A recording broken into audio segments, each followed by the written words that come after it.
UP के मुख्यमंत्री योगी आदित्यनाथ ने भी सावन महीने के छठे सोमवार के अवसर पर गोरखनाथ मंदिर में रुद्राभिषेक किया। गोरखपुर में विशेष पूजा अर्चना की। सीएम योगी ने गोरखनाथ मंदिर में भगवान शिव की आराधना की और विधिवत तरीके से भगवान का रुद्राभिषेक किया। इसके बाद उन्होंने यहां हवन भी किया। भगवान शिव को समर्पित सावन हिंदू कैलेंडर के सबसे शुभ महीने में से एक माना जाता है। श्रद्धालु सावन में व्रत रखते हैं और भगवान शिव की पूजा करते हैं।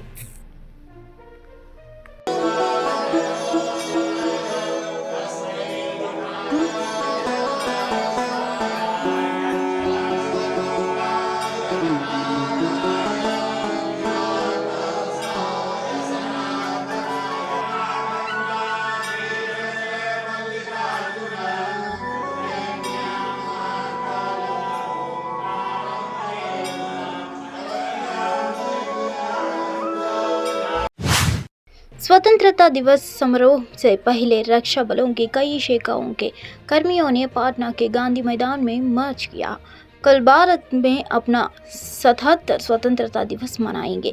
इस अवसर पर प्रधानमंत्री नरेंद्र मोदी ऐतिहासिक लाल किले के परिचय से राष्ट्र को संबोधित करने वाले हैं। प्रधानमंत्री नरेंद्र मोदी ने हाल ही में मन की बात के दौरान मेरी माटी मेरा देश अभियान की घोषणा की। इस अभियान का उद्देश्य उन बहादुर स्वतंत्रता सेनानियों और बहादुरों का सम्मान करना है जिन्होंने देश के लिए अपना जीवन बलिदान कर दिया।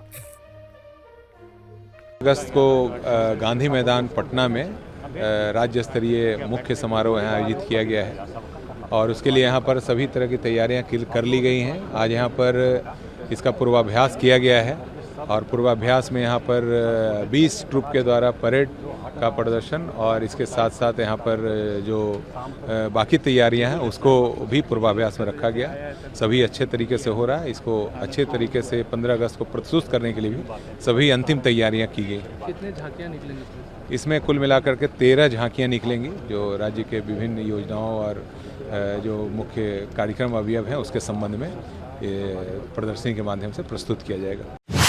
आयुर्वेदिक उपचार के नाम पर मरीजों से ऑनलाइन धोखाधड़ी करने के आरोप में हरिद्वार में 2 लोगों को गिरफ्तार किया गया था। मीडिया से बातचीत करते हुए स्वतंत्र कुमार सिंह ने बताया कि ये लोग ऑनलाइन आयुर्वेदिक इलाज के नाम पर लोगों को बेवकूफ बनाते थे और लोगों से पैसे लेते थे। वे संपत्ति और वाहन लेकर आए जो उन्होंने लोगों को धोखा देकर कमाया था। हमने स्थानीय पुलिस के साथ समन्वय किया और घोटाले में शामिल 2 लोगों को गिरफ्तार किया। इनमें से एक नाबालिग है। उन्होंने लंदन से प्रॉक्सी आईडी का इस्तेमाल किया ताकि उनके लोकेशन का पता न लगाया जा सके। उन्होंने लोगों की निजी जानकारियां जुटाई।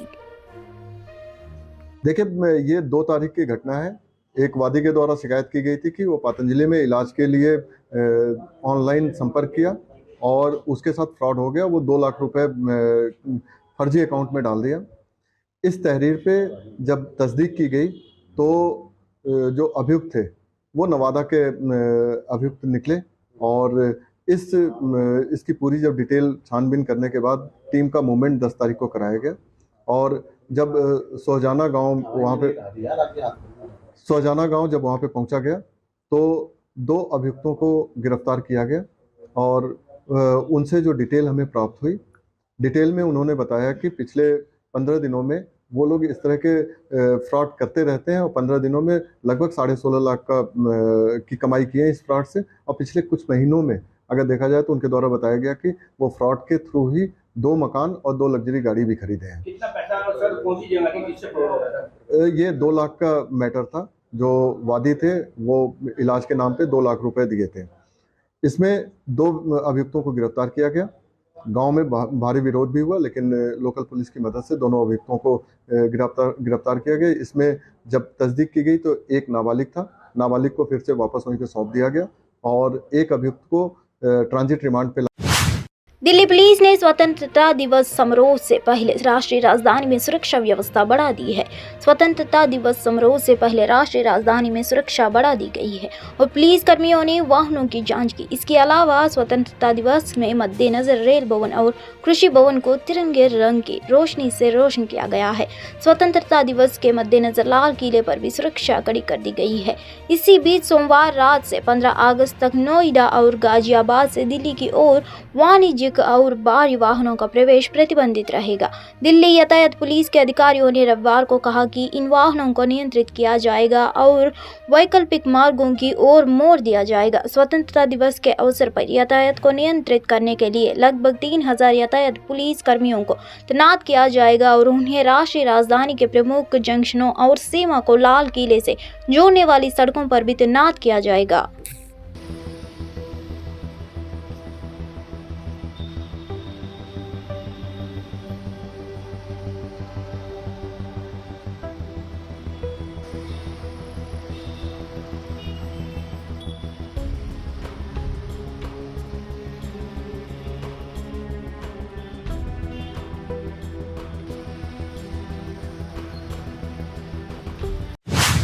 रेल मंत्री अश्विनी वैष्णव सोमवार को यहां तेजस रेक के साथ भुवनेश्वर नई दिल्ली राजधानी एक्सप्रेस का उद्घाटन करेंगे। वह 2 दिवसीय ओडिशा दौरे पर सुबह भुवनेश्वर पहुंचेंगे। तेजस कोच वाली यह ट्रेन 200 किमी प्रति घंटे की रफ्तार से चलने के लिए फिट है। इसमें इलेक्ट्रोन्यूमेटिक असिस्टेड ब्रेक, स्वचालित प्रवेश प्लग प्रकार का दरवाजा, बेहतर शौचालय, यात्री सूचना प्रणाली और डिजिटल गंतव्य बोर्ड इंफोटेनमेंट सिस्टम के साथ एकीकृत इलेक्ट्रॉनिक यात्री आरक्षण चार्ट, कुर्सियों के पीछे एलसीडी होना सहित कई सुविधाएं हैं। भुवनेश्वर रेलवे स्टेशन पर विकास कार्य का अश्विनी वैष्णव ने जायजा लिया और उस पर अपनी संतुष्टि जाहिर की। उन्होंने एक दिन पहले कहा, यह गर्व की बात है कि प्रतिष्ठित भुवनेश्वर राजधानी ट्रेन को कल से एक नया तेजस रेक मिलेगा। यात्रियों को बेहतर सुविधाएं मुहैया कराना पीएम मोदी का विजन है। मैं कल भुवनेश्वर रेलवे स्टेशन का दौरा कर और निरीक्षण करूंगा। एक अत्याधुनिक नई रेक तेजस रेक चालू हो रही है कल से भुवनेश्वर राजधानी गोटे यही गाड़ी रे आसंता काली नुआ तेजस रेक लागिबो। तेजस रेकटा वर्ल्ड क्लास मैन्युफैक्चरिंग भारत रो मेक इन इंडिया माननीय प्रधानमंत्री श्री नरेंद्र मोदी जी जहाँ सबुदिन आग्रह। केरल के कोट्टयम जिले के पुत्तुपल्ली में सेंट जॉर्ज ऑर्थोडॉक्स चर्च में लोगों ने केरल के पूर्व मुख्यमंत्री ओमन चांडी की कब्र पर श्रद्धांजलि अर्पित की। 18 जुलाई को बेंगलुरु में ओमन चांडी का निधन हो गया था। वह केरल राज्य विधानसभा में सबसे लंबे समय तक सेवा करने वाले विधायक थे और 2 बार सीएम के रूप में कार्य किया। ओमन चांडी ने 50 से अधिक वर्ष तक कोट्टयम जिले के पुत्तुपल्ली निर्वाचन क्षेत्र का प्रतिनिधित्व किया। वह पुत्तुपल्ली से विधायक थे। Also visiting here from many places, so you can see the crowd behind us. This is Oommen Chandy's tomb, so really we miss you, Oommen Chandy sir.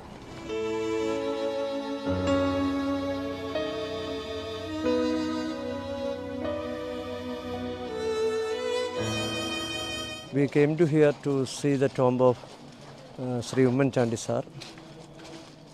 What we are seeing here is, it is a miracle that a lot of people coming from the different parts of Kerala to visit the tomb, to give their homage to the beloved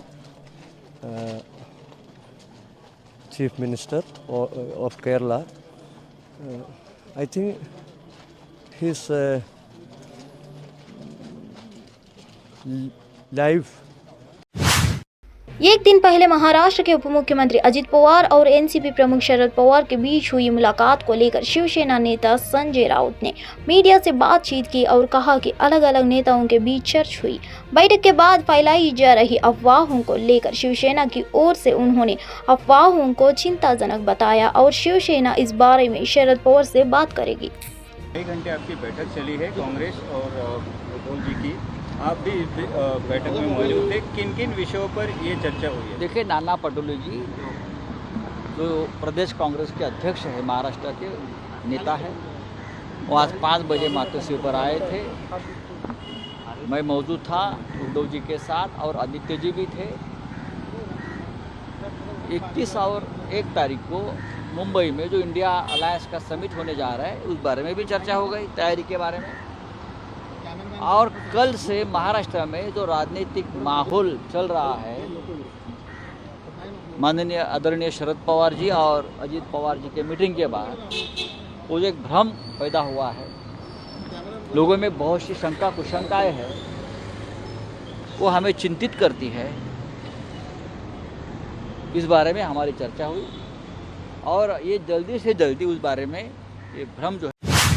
सावन महीने के छठे सोमवार के अवसर पर उज्जैन के महाकालेश्वर मंदिर में दुग्धाभिषेक किया गया। इस शुभ अवसर पर भक्तों ने मंदिर में पूजा अर्चना भी की। भगवान शिव को समर्पित सावन हिंदू कैलेंडर के सबसे शुभ महीने में से एक माना जाता है। श्रद्धालु सावन में व्रत रखते हैं और भगवान शिव की पूजा करते हैं। इस वर्ष सावन का पवित्र महीना 4 जुलाई से शुरू हुआ और 31 अगस्त तक जारी रहेगा।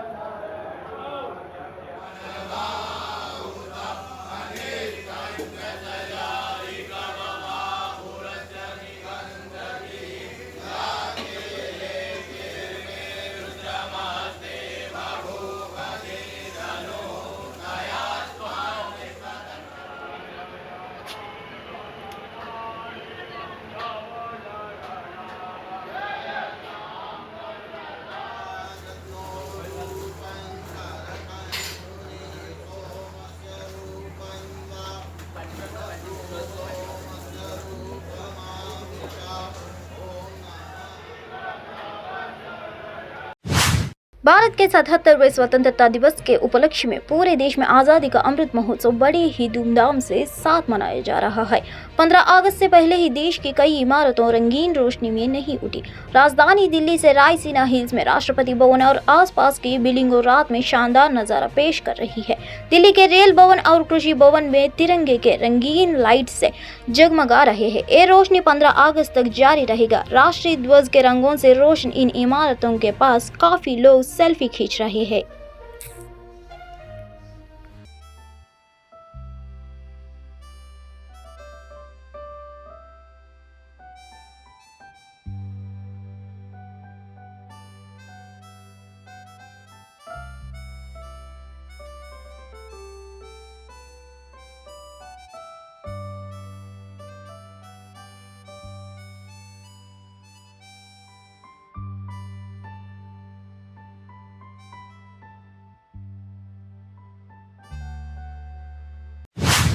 तमिलनाडु के कुंभकोणम में एक रात मंजिला कपड़े की दुकान में रविवार की रात भीषण आग लग गई, जिसके तत्काल बाद दमकल की गाड़ियां मौके पर पहुंची और आग पर काबू पाने की कोशिश में जुट गई। हालांकि आग किस वजह से लगी इसकी अभी कोई जानकारी नहीं मिल पाई है। इस भीषण घटना में किसी के भी हताहत होने की सूचना नहीं है।